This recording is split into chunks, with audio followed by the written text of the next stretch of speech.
Messi ম্যাজিকের দুর্দান্ত জয়ে ইংল্যান্ডকে হারিয়ে ফাইনালে আর্জেন্টিনা। ম্যাচের 55 মিনিটে ইংলিশরা গোল করলে পিছিয়ে পড়ে আর্জেন্টিনা।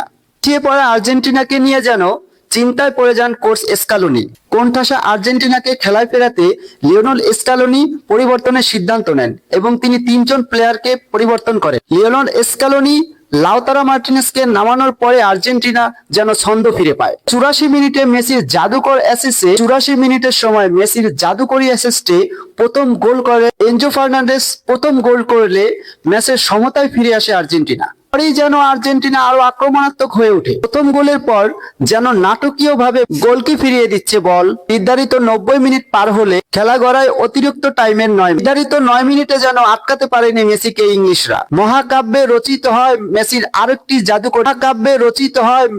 আরেকটি জাদুকরী অ্যাসিস্ট। মেসির জাদুকরী দ্বিতীয় অ্যাসিস্টে গোল করেন লাউতারো মার্টিনেজ হেডে গোল করলে ম্যাচে এগিয়ে যায় আর্জেন্টিনা এবং শেষ পর্যন্ত বিজয়ের উল্লাসের বাঁশি বাজার সাথে সাথে মেসির উদযাপন ছিল দেখার মতো। ইংল্যান্ডকে হারিয়ে আর্জেন্টিনা সপ্তমবারের মতো বিশ্বকাপের ফাইনালে উল্লাসে ফেটে পড়ে আর্জেন্টিনা এবং বাংলাদেশের অগণিত আর্জেন্টাইন ভক্তরা।